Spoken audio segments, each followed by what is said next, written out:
वालेकुम दोस्तों, आप देख रहे हैं एजुकेशनल स्किल्स और मैं हूं अलीशान। आज हम केमिस्ट्री के एमकेट के कुछ सवालात को हल करने जा रहे हैं जो पार्ट 1 की केमिस्ट्री के चैप्टर नंबर 7 से बिलोंग करते हैं। उनमें से पहला क्वेश्चन है कि मैग्नीशियम ऑक्सीजन के हाफ मॉलिक्यूल से रिएक्ट करता है और मैग्नीशियम ऑक्साइड बनाता है। जब वो मैग्नीशियम ऑक्साइड बनाता है तो उस वक्त जो हीट रिलीज होती है, हीट खारिज होती है, वो हीट की अमाउंट है -692 किलो जूल पर मोल। अब वो इस रिएक्शन के बारे में क्या कह रहा है? इस रिएक्शन के बारे में वो कह रहा है कि इस रिएक्शन की इंथैल्पी कौन सी होगी। इंथैल्पी ऑफ एटमाइजेशन होगी, इंथैल्पी ऑफ फॉर्मेशन होगी, या इंथैल्पी ऑफ सब्लिमेशन होगी, या इंथैल्पी ऑफ सॉल्यूशन होगी। कहता है बताएं कौन सी इंथैल्पी होगी। तो हम देख रहे हैं यहाँ पर मैग्नीशियम ऑक्सीजन के साथ मिलकर मैग्नीशियम ऑक्साइड बना रहा है, जिसकी वजह से हम इसको कहेंगे इंथैल्पी ऑफ फॉर्मेशन। इस पे किसी चीज़ की फॉर्मेशन हो रही है, तो जिस रिएक्शन में किसी चीज़ की फॉर्मेशन हो उस रिएक्शन की हीट को हम कहते हैं हीट ऑफ फॉर्मेशन या फिर enthalpy of formation. Next MCQ है, internal energy is the sum of kinetic and potential energy. If internal energy increase, then all of following take place except। ये simple MCQ है, ये belong करता है हैसिस law से। हैसिस law का सीधा सीधा कंसेप्ट है, तो ये इसमें राउट ऑफ सिस्टम चेंज होगा, बाकी जो है राउट ऑफ सिस्टम जो है ये चेंज नहीं होगा, बाकी तीनों रिएक्शन ये जो हैं ये टेक प्लेस होंगे। एमसीक्यू नंबर 3 है कि all of following example of exothermic reaction except. जो तमाम हैं ये एक्सोथर्मिक रिएक्शन की मिसालें हैं, एक्सेप्ट किसके अलावा ये एक्सोथर्मिक रिएक्शन की सब मिसालें हैं। तो आइए इसके ऑप्शन देखते हैं कौन कौन से ऑप्शन है। पहला ऑप्शन है इसका कंबस्टन ऑफ फ्यूल। क्या कंबस्टन ऑफ फ्यूल जो है, कंबस्टन ऑफ, हम बात करेंगे इस कंबस्टन की। कंबस्टन का मतलब होता है किसी चीज़ का जलना। ऑक्सीजन की प्रेजेंस में किसी चीज़ का जलना कंबस्टन कहलाता है। जब भी कंबस्टन होती है तो हीट रिलीज होती है। जब भी कंबस्टन होती है तो जहाँ भी कंबस्टन का लफ्ज़ होगा वहाँ पर एक्सोथर्मिक रिएक्शन टेक प्लेस करेगा। दूसरे नंबर पर है ऑक्सीडेशन ऑफ कार्बोहाइड्रेट। कार्बोहाइड्रेट की ऑक्सीडेशन, ये भी एक्सोथर्मिक रिएक्शन है। ये है फोटोसिंथेसिस। और चौथा है रेस्पिरेशन। इन दोनों में डिफरेंस देखते हैं। ये जो हमारे पास फोटोसिंथेसिस और दूसरे नंबर पर है हमारे पास रेस्पिरेशन। फोटोसिंथेसिस में होता क्या है? फोटोसिंथेसिस में जो वाटर और कार्बन डाइऑक्साइड मिलते हैं और मिलकर हमें बना देते हैं फूड।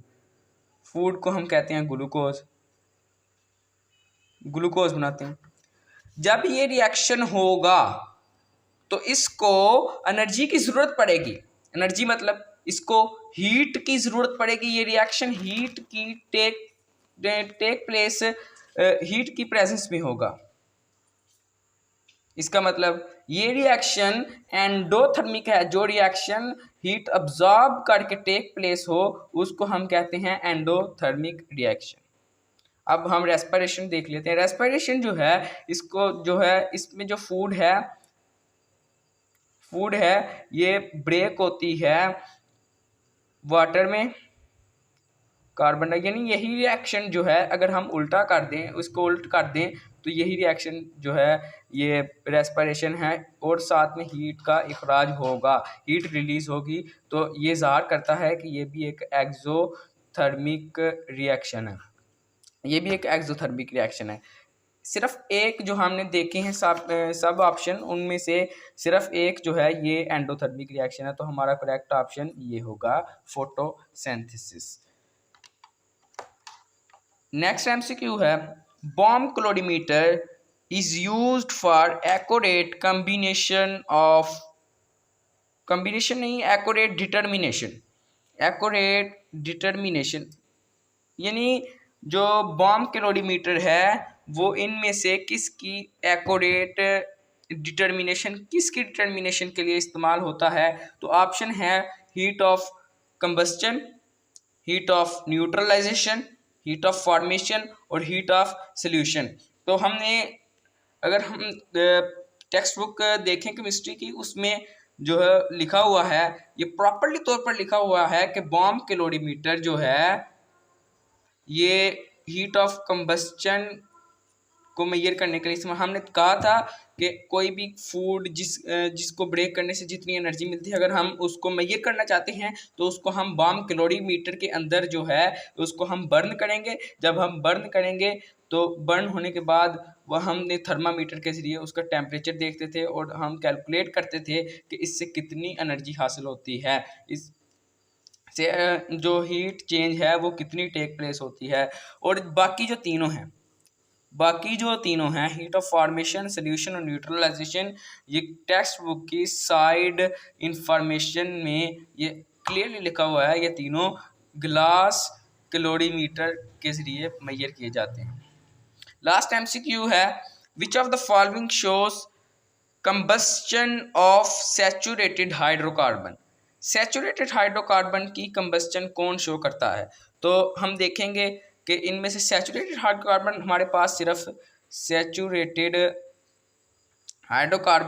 पास सिर्फ और सिर्फ अल्केन होते हैं। तो हम देखेंगे इनमें से अल्केन वाला रिएक्शन कौन सा है। ये देखें, ये हमारे पास अल्कीन है, इसको तो हम छोड़ देंगे। और लास्ट वाला देखें, ये हमारे पास अल्काइन है, तो इसको भी हम स्किप कर देंगे।